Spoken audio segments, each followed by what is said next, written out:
I've had a lot of questions about tithing over this past couple of weeks, so I thought we would just talk about it. It's a subject that I kind of shy away from just because it gets a little controversial. And especially since I accept donations, I want to make sure that people aren't I'm not soliciting money from you when I talk about this. And so that's kind of one of the reasons why I don't like talking about tithing too much, because I do accept donations, but I don't want it to be misinterpreted. I'm sharing with you a magical technique, and how you use it is none of my business, okay? So now, tithing. What is it? Where did it come from?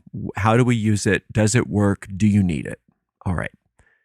It's a prosperity tool that is very powerful if it's used powerfully. And it can be a problem if it's used in problematic ways. So, the idea of giving back to your source a portion of that which you've received is ancient. If you think in terms of the Druids, if you any of those ancient cultures where they would give a small portion of their harvest to the fire, because the fire would symbolize the spark of creation. It was the closest thing to divinity that we had, on the planet. So the sacred fire received the first fruits of the harvest, and they would even sacrifice animals and in some cultures people if the population was dwindling. Now, to modern sensibilities, that's horrible, but you have to understand from whence it was coming. Now, the issue that those ancient people didn't understand, because they did realize that by giving back a portion of their harvest to the fire, that they seemed to get better results. But they didn't understand when they started doing animal and human sacrifice that was the demise of many of those cultures, because they were not just giving back their first fruits, they were giving pain. They were giving torture, they were giving fear. And so you get back what you give. And so they were misusing the whole idea of giving back.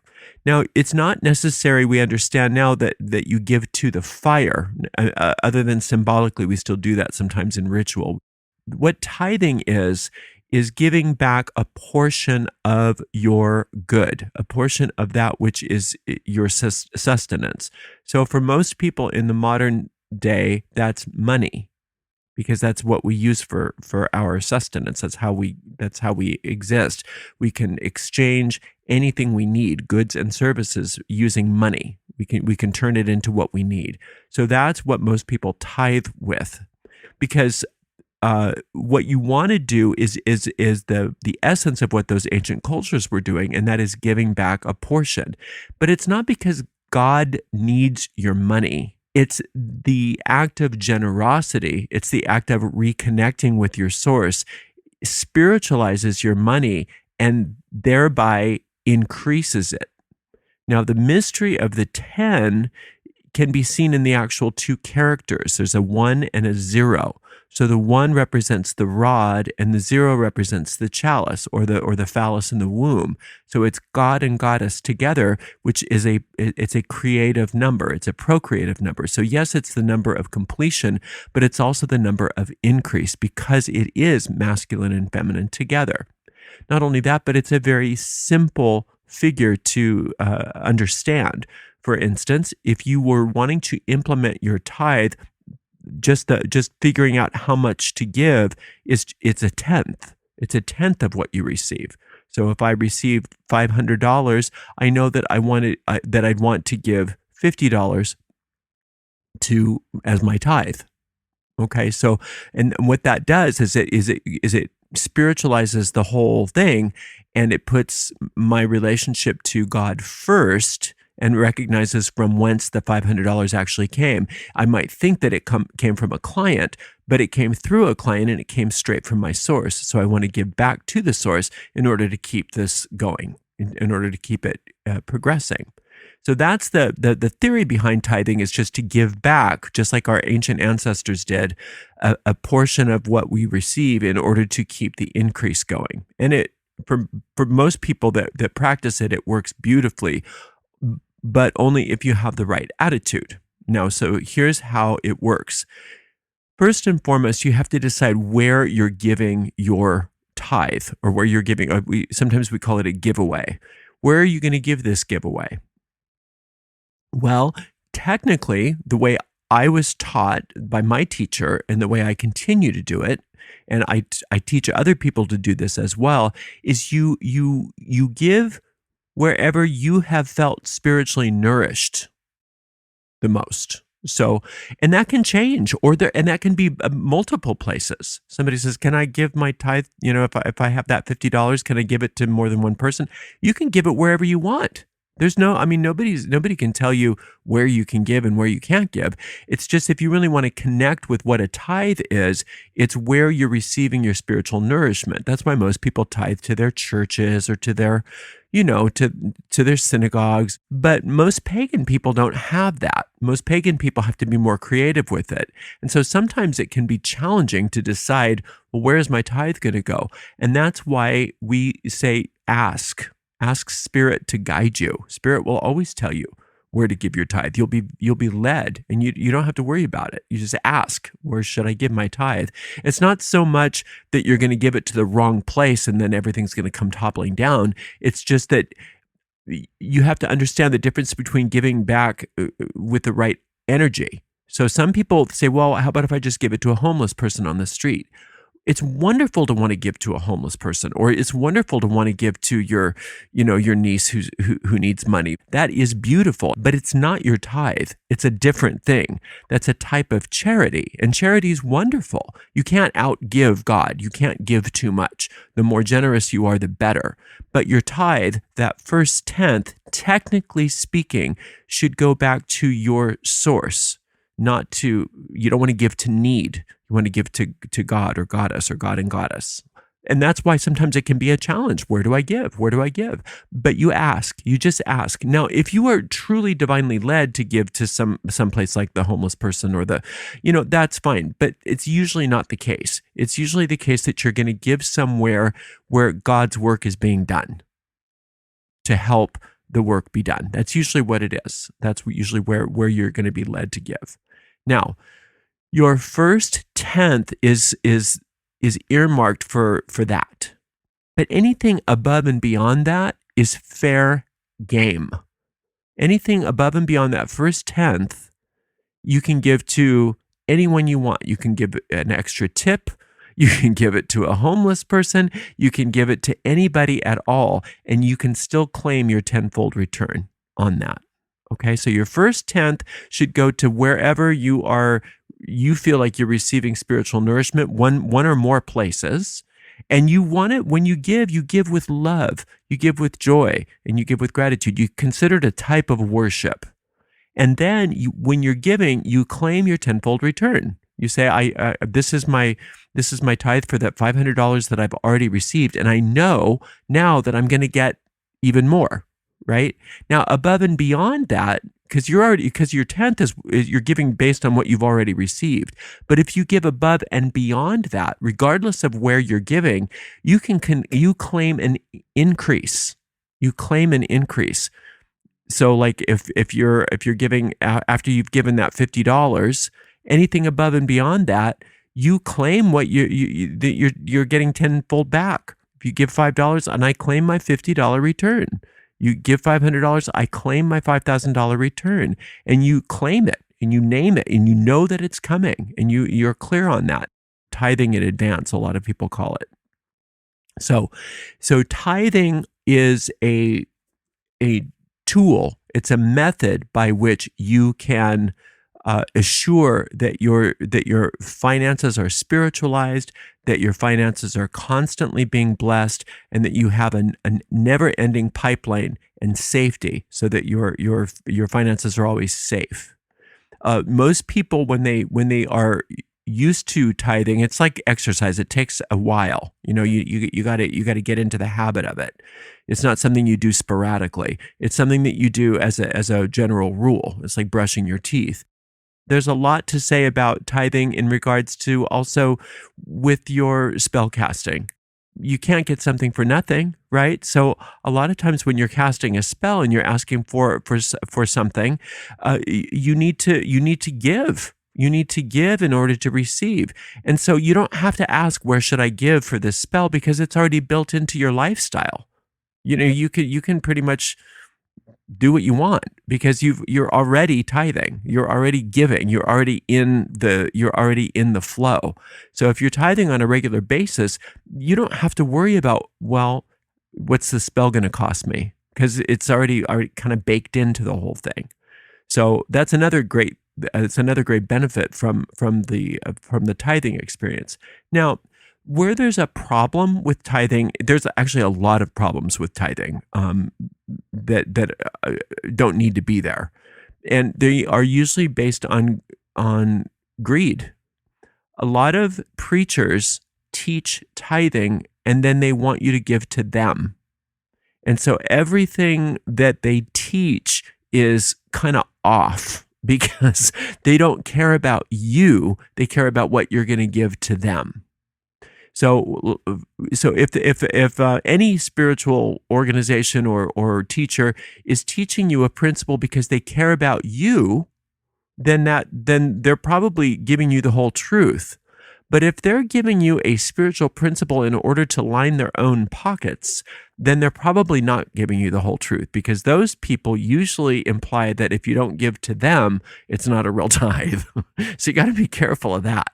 You got to really be careful of that, because it's really nobody's business if or to where you give your tithe.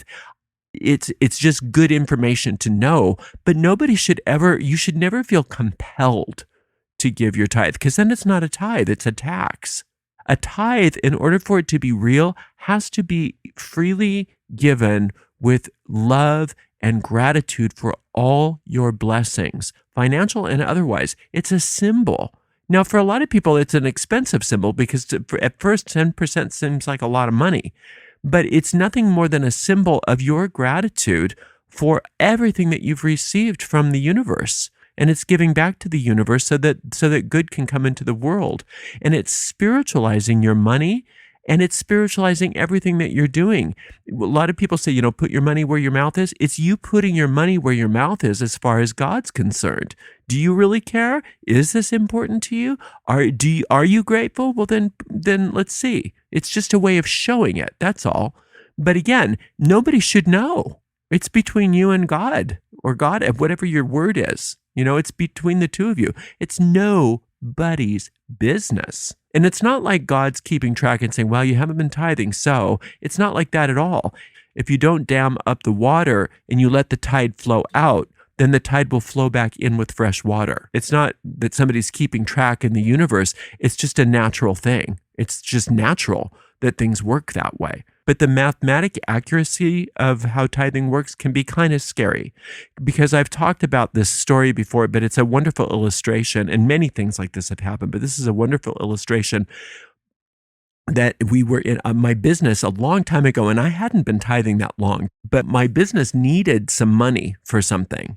And I had business partners, and luckily they were open to the idea of it. And I said, we need to tithe a tenth of that so that we can get it. That's the only way that I know that we'll get it. And they all agreed, and we tithed. And within, I think it was like a week, we got an insurance settlement that we didn't know that we were entitled to for some water damage that really didn't affect our suite. But I guess all the tenants got a chunk of it. So it was exactly like within $1 of 10 times what we tithed. So sometimes the mathematical accuracy of the tenth is unparalleled.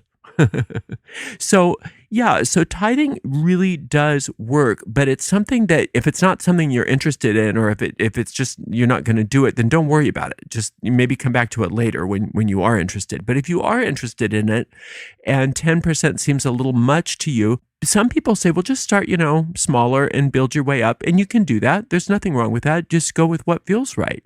But for me, when I learned about it, I just bit the bullet and just started. Okay, 10%. And I told myself, I'm going to try this for a few months and see. And I tried it for a few months, and everything was so much better. after those few months. I mean, it wasn't perfect, but I could definitely see a trend of improvement. So I just kept doing it, and I just kept doing it. And each year I noticed that my finances were growing steadily. Things were a lot more organized. Things were felt like they were more under the care of infinite intelligence. And I just never wanted to go back. Some people constantly are in a state of financial problem. And so when you say, well, maybe try tithing, and see if that doesn't start to get things a lot more balanced and stable for you. The first response, of course, is if I could afford to tithe, I wouldn't be in this mess. It's just like, And it's really a challenge, but I was in a similar state when I first started. And luckily somebody told me that's when you can't afford not to tithe. You have to tithe right now. If you're really thinking this is good for you, don't put it off till later. Try it now. Luckily, it's a percentage. It's not a dollar amount. So if you really don't have that much coming in, then it's not that much, right? So I saw the wisdom of it, and it felt so good to give, and it did work for me. I never want to tell people, no matter what, you should just tithe and everything's going to be fine, because that's not necessarily true. Because if you're not giving fully, if you're not giving with an open heart and full generosity, and knowing that you're being divinely guided, protected, and looked over, watched over, and cared for, if you can't conjure that, then tithing might not be a good idea. It might just be another waste for you.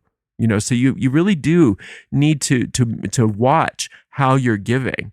If you can't give with the right emotional energy, and that is pure love, pure gratitude, pure certainty that all will be well, it might be a little bit of a challenge. It might be a bit of a heavy lifting for many of you if you've never done it before. But if you can do it, then you will get the benefits over time. Like I said, just like going to the gym. In order for tithing to work, it's 10% over time.